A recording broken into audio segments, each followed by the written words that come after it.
বিচাৰিছোঁ যে কাৰণ আজি আমাৰ কিহৰ কাৰণে আমি ৰেজিগনেশ্যন লেটাৰ দিবলগীয়া হৈছে। গতিকে কংগ্ৰেছ দলত যিটো নেকি সিহঁতে কাম কৰা আছিলে নহয়, তেখেতে আমি মানে মিছা কথা নিচিনা হিচাপে সিহঁতে মানে লুকুৱাই থৈ দিয়া একটা কাগজৰ কাৰণে গোটেই কৰকান্থী কনষ্টিটুৱেঞ্চি মানুহ যে পিছপৰা নিচিনা হৈ গ'ল। গতিকে এইটো কাৰণত কাৰণেহে আমি ৰেজিগনেশ্যন লেটাৰটো দিবলগীয়া হৈছে।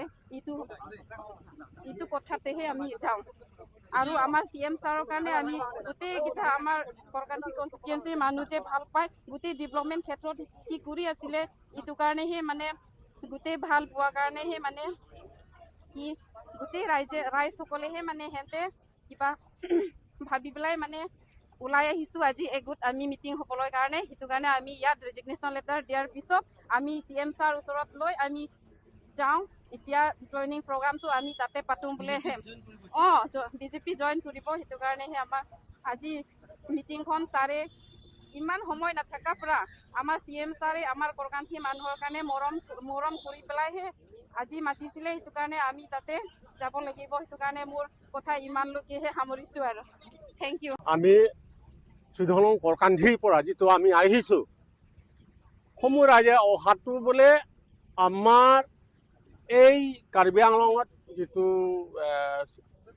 চলিত যিটো CM তুলিৰাম ৰহাং আৰু MP অমৰ সিং টিছু, তেখেতক আমাৰ কাৰ্বি আংলং কিটো দৰকাৰ লাগিছে বা কিটো বিচাৰিছে সেই কথালৈ পাৰ্লিয়ামেণ্টত আমাৰ MP অমৰ সিং টিছুৱে এষাৰ কথা হ'লেও এটা তাত দি দিলোঁ। সেই বুলি আমি গোটেই কৰকান্থী ৰাইজে কংগ্ৰেছ ৱৰ্কাৰ আমিতো কংগ্ৰেছ পাব্লিক ৱৰ্কাৰ, মোৰ নাম শ্ৰী দলৈ কিলিং, মই জেনেৰেল ছেক্ৰেটাৰী 14 নং কৰকান্থী কনষ্টিটুৱেঞ্চি।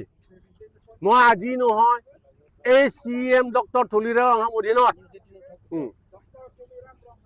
যিটো VDC চেয়াৰমেন প্ৰথম পাইছে, সেইটো সময়ৰ পৰা আমি আজি 15-20 বছৰ হ'ল জেনেৰেল ছেক্ৰেটাৰী কংগ্ৰেছৰ সমষ্টিৰ জেনেৰেল ছেক্ৰেটাৰী কৰাটো। কিন্তু মই ডক্টৰ তুলিৰাম ৰহাং ভাল পোৱাৰ কাৰণে ৰাইজে এডুকেশ্যন ষ্টুডেণ্টবিলাকক কি দৰকাৰ পৰিছে এক পইচা হ'লেও সি দিব পাৰিছে আৰু দিছে।